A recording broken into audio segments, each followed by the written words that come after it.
Good morning 10th A. What is day today? आज का दिन कौन सा है? फ्राइडे. और डेट क्या है? 26. डेट क्या हुआ बेटा? हाँ ले लो. चलिए तो आज हम पढ़ने वाले हैं पार्ट्स ऑफ स्पीच. क्या पढ़ने वाले हैं? Parts of speech. Parts of speech का मतलब कौन बताएगा? कोई बताने वाला है? पार्ट्स ऑफ स्पीच अभी समझाया था आपको. जैसे हमें कोई भी काम करने के लिए कहीं जैसे पार्टी में जाते तैयार होते हैं, ऐसे ही हम जब भाषा का इस्तेमाल करते हैं, लैंग्वेज का इस्तेमाल करते हैं, उसको यूज़ करते हैं, तो बोलने के लिए हमें कई तरह के शब्दों का यूज़ करना पड़ता है. सपोज अगर हमें अपना नाम लेना है तो दीप्ति, ये नाउन हो गया. वह कहाँ जा रही है, वह यूज़ हुआ यानी कि प्रोनाउन हो गया. ऐसे बहुत सारे वर्ड होते हैं जिन्हें हम लोग पार्ट्स ऑफ स्पीच की कैटेगरी में रखते हैं. तो सबसे पहले यहाँ देखेंगे हम लोग क्या लिखा हुआ है? नाउन. उसके आगे क्या लिखा है? Naming people, place, things and ideas, concept. इसका मतलब है नेमिंग वर्ड्स. दुनिया में जितनी भी चीजें सबके कोई नाम है कि नहीं है? नाम है. तो अगर ऑल नेमिंग वर्ड्स मतलब दुनिया में जितने भी नाम है, इसको हम लोग डेफिनेशन देंगे. All naming words are called noun. All naming words are called noun. अब आप लोग बोलेंगे all naming words are called noun. Repeat करेंगे.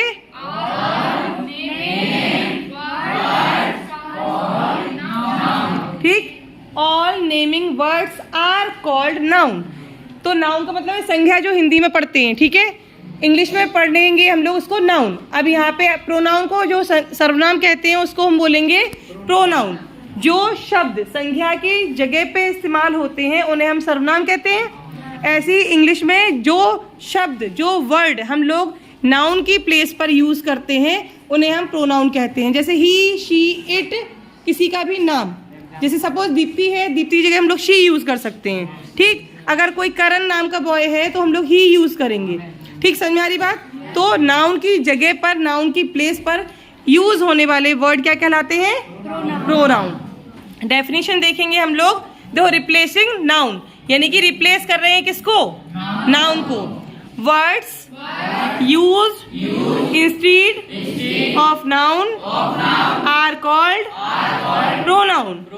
Example he, she, it, etcetera. अब आप लोग बोलेंगे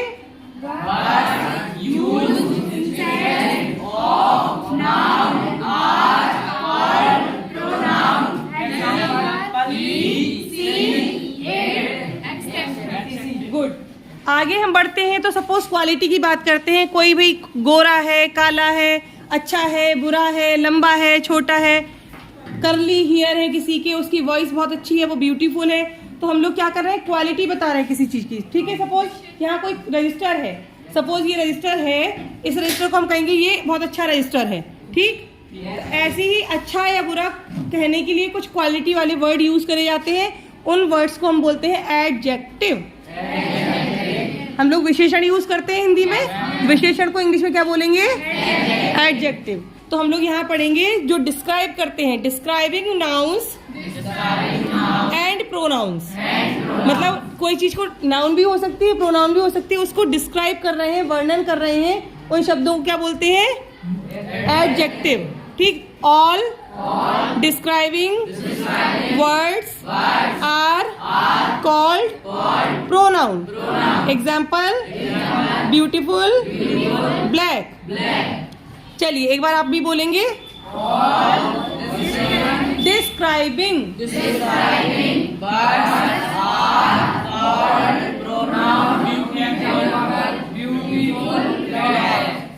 गुड. आगे बढ़ेंगे हम लोग. बात करेंगे अब वर्ब की. ठीक है. किस चीज की? वर्ब. हिंदी में क्या कहलाता है? क्रिया. क्या कहलाता है? क्रिया. क्रिया का मतलब क्या हो जाता है? जैसे एक्सप्रेसिंग अ फिजिकल एक्शन और स्टेट. सपोज आप लोग बैठे हैं, कोई खड़ा हो जाए तो वो खड़ा है. सोना, जागना, खाना, पीना, बोलना, सुनना, जो काम हम कर रहे हैं इसी को हम लोग अगर रिपीट करें इंग्लिश में, जैसे listening, writing, reading, speaking, running और जंपिंग, डांसिंग। मतलब अब ये ING ना लगाते हुए ऐसे बोलेंगे टॉक, वॉक, सी, वॉच, मूव। ये बच्चे बाहर क्यों है भाई? चलिए समझ में आ रही? वर्ब्स को हम लोग पढ़ेंगे। हाँ जी। All action words are called verbs। Example eat, sleep, cry. इनके अलावा आप भी एक्शन वर्ड बोल सकते हैं, ठीक है? आप लोग बोलेंगे अब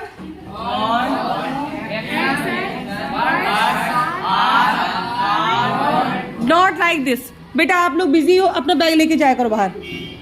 गो फास्ट। इसमें जो हरकत आप लोग करोगे सारी चीजें आपकी क्लास में दिखेंगी। चलिए हम लोग क्या पढ़ रहे हैं? वर्ब। आप लोग रिपीट करेंगे। All action words are called verbs.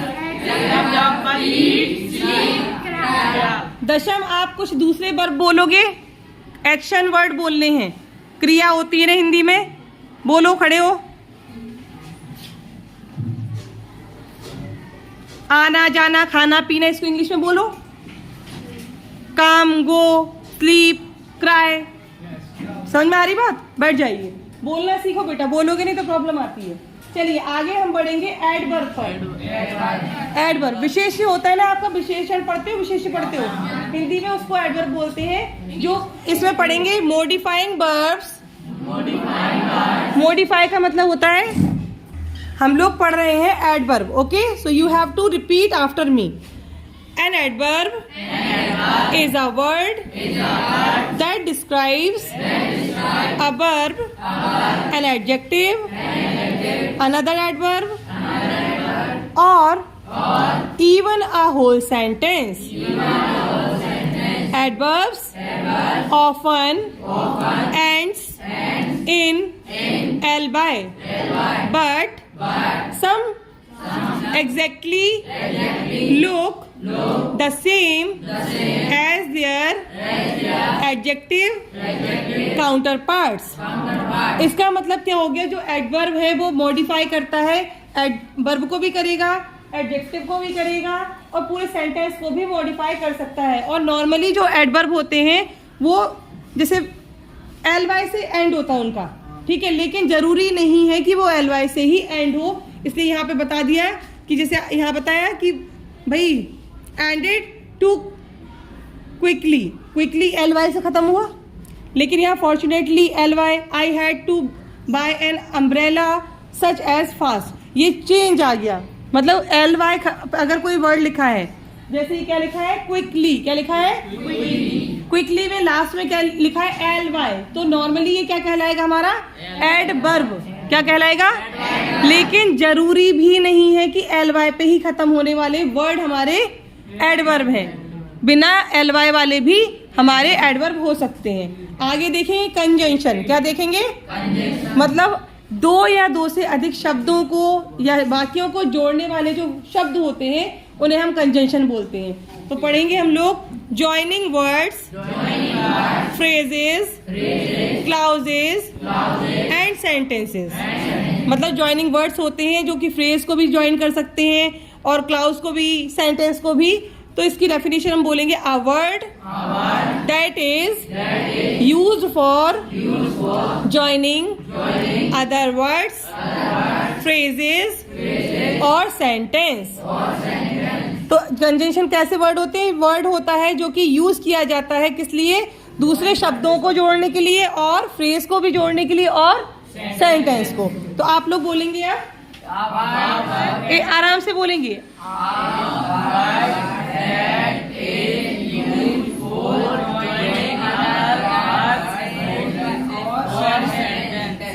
अब फोर और फॉर में ध्यान रखिए, यहाँ पे फॉर लिखा है और आप फोर बोलोगे तो 4 1 2 3 4 हो जाएगा, है ना? ध्यान रखना है। नेक्स्ट हम पढ़ेंगे इंटरजेक्शन। इंटरजेक्शन का साइन आप लोगों को पता होगा, ऐसे लाइन होती है उसके नीचे डॉट होता है।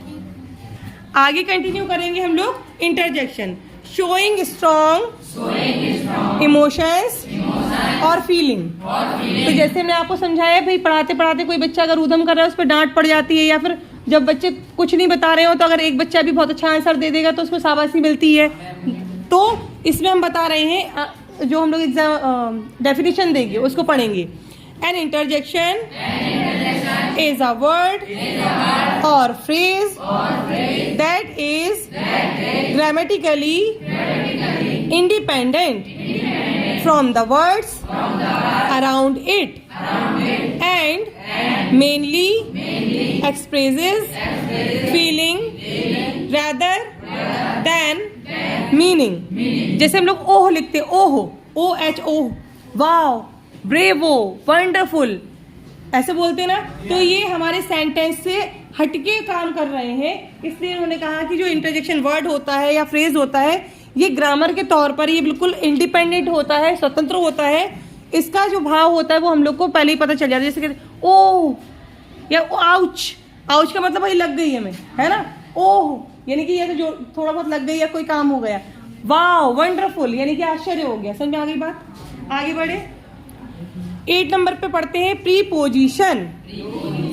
डेफिनेशन देखेंगे, a word or phrase that is used before a noun or pronoun to show place, time, direction, etcetera. Example, in, for, to, and, out of। Examples of preposition. यहाँ are क्यों लगा है, कौन बताएगा? ये ARER लिखा है। जैसे हम आपको बताते हैं सिंगुलर और प्लूरल, सिंगुलर के लिए इज यूज करते हैं, ऐसे ही आर। इतनी सारी चीजें ना, जो कौन कौन से वर्ड, जैसे हमने कहा in, for, to, and, out of, are example of preposition. भाई पहले पोजीशन लेने वाला प्रीपोजिशन कहलाता है। जैसे नाउन है, प्रोनाउन है, इनके आगे आने वाले शब्द होते हैं। जैसे इन द रूम, रूम क्या है, नाउन है, उसके आगे इन लगा हुआ है तो इन क्या है, प्रीपोजिशन है। ठीक है, ऑन द रूफ, तो ऑन द रूफ, रूफ भी क्या है, नाउन है, नाउन के आगे क्या लगा है, प्रीपोजिशन। तो ये पोजीशन पहले लेने वाले। अब आते हैं आर्टिकल पे। क्या आते हैं? आर्टिकल में हम लोग देखेंगे, a article is a word that is used to indicates that a noun is a noun without describing it. For example, Nick brought a dog. The article a indicates that the word dog is a noun. Articles can also modify anything that acts as a noun, such as a pronoun or a noun phrases.